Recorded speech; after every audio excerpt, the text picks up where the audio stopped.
Good afternoon to everybody. We'd like to thank Hilary Dritz, Jeff and Hilary Dritz, for sponsoring the Short Dvar Torah. And it's Le'ilu Nishmat, Hilary's father, Mordechai ben Faivo Shraga, Zichrono Livracha. And it's also for the Yotzat of Jeff's mother, Leah Dvora Bat David, Zichrono Livracha. And both of them should have an Aliyah in Gan Eden. Amongst other things, through the schuyot of the Vatfora. I remember that in the yeshivot, Rabbi Eri of Keren B'Yavne always used to say that when coming to the Parsha of Balak, it's such a breath of fresh air after all the debacles that there were from the beginning of Parshat Bamidbar, all the rebellions, all the mutinies, all the complaints, the sin, the passing away of Miriam in Parshat Chukat, and also Moshe and Aaron being told that they won't be able to come into Israel. And then out of all this, you have now Parshat Balak, in which the greatest heathen prophet, Bilam, sings the praises of the Jewish people. And he draws a panorama of the history of the world. The Rambam learns from the end of the parasha that when Bilam speaks, he speaks about the Inyanim of Mashiach. And as Rabbi Yaakov Herzog Zecher Tzadik Livracha used to say, that what was so unique about Bilam is that he spoke about the essence of the Jewish people. In our prophets, no one spoke about the essence of Am Yisrael. They spoke about Nechumim, they spoke about mitzvot. Yeshayahu speaks about how things will be at the end of days, but you don't find in the Nevi'im some sort of description of analysis. What is the basic makeup and the basic characteristic, the DNA of the Jewish people? And Bilam comes and he says that Hein Am Levadad Yishkon, etc. What I wanted to deal with in Parshat Balak, is that Bilam goes with the entourage of the diplomats who were sent to call him to curse Bnei Israel, and on the way, we all know that an angel on 3 occasions stands before the ass of Bilam, the she-donkey, and what he does is he frustrates her continue on the path. So at the first time, the donkey veers to the side in order to avoid the malach. And then malach appears a second time, but now it's much, much harder to avoid him. And b'chol ofen, Bilam, the donkey, steers off the path, and then the angel, what it does is it sort of traps the she-donkey in a place where mamash it cannot veer to the right or to the left, and so what it does, it bends and it crouches and it doesn't go any further. And at that point, what Bilam does is that he begins to smite the donkey a couple of times.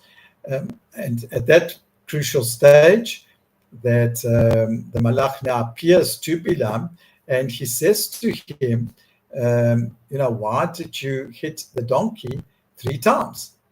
And that this is after the malach appears to Bilam, after Bilam hears the donkey chastising and rebuking him and saying, also, why did you hit me?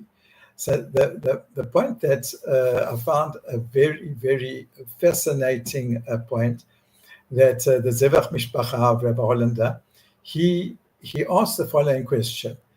The Malach now appears before Bilam, and he says to him, why did you smite and hit the she-donkey 3 times? Now, actually, what should he have said? Or in other words, what was he really aiming at? He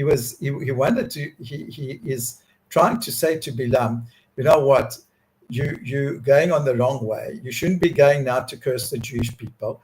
So he should have said to Bilam, why is it that you are persisting in going with the entourage of this delegation to go and to curse Bnei Israel? But that's not what he asks him. He asks him, why is it that you hit the beast 3 times? And Bilam answers, well, you know what? I didn't know that you were there. If I would have seen that you were there, then you know what? I wouldn't have hit him. But again, the question is that why didn't he say to him the greater argument? And that is, you know what? Why don't you stop, do a U-turn and go back to Midian? Why are you persisting now in this journey? So Rabbi Hollander says like this. He says that it teaches us a very fundamental principle. I think it's a very, very difficult principle to implement in our life, but I think that it's feasible. We can do it.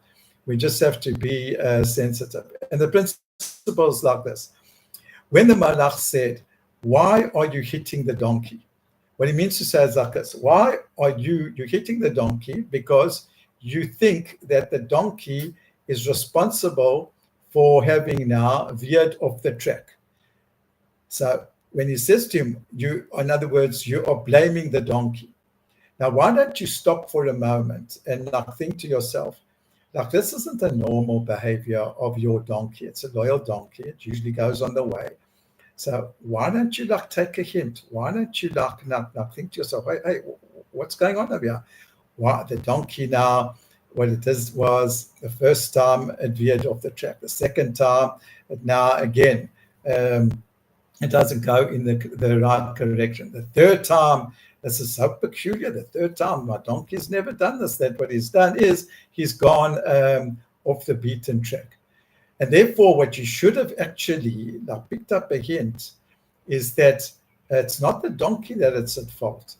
It's actually Hashem is now making some sort of obstacle that is causing the donkey now not to continue on its path.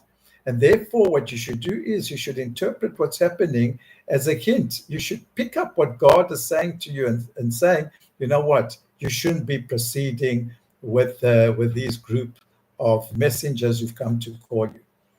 That's what Rabbi Hollander, the Zevach HaMishpacha, is saying. He's saying in life, what we have to be is too sensitive to certain things that happen in our lives that we should take a hint that, you know what, Hashem is calling us to do this. Now, all of us have got certain areas in our life which were either weaknesses or strengths or parts of our lives which we're grappling and we're not sure, but throughout our lives, we've experienced all sorts of episodes and experiences in which we can see in retrospect that Hashem was talking to us.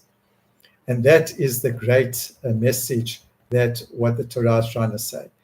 When things which are a little bit peculiar happen to us, we should stop and think, what is Hashem trying to tell us? When the donkey now is not going on its usual path, then don't blame the donkey. As the Malach says, don't hit the donkey. Don't think that the donkey is the one that is now responsible. Just think for a moment that obviously the donkey is going off the path because of a certain reason. And listen to what Hashem's trying to say. So this is a great, great message of Hashgacha that we learned from this episode of the she-donkey and Bilam. Shabbat Shalom L'Kulam.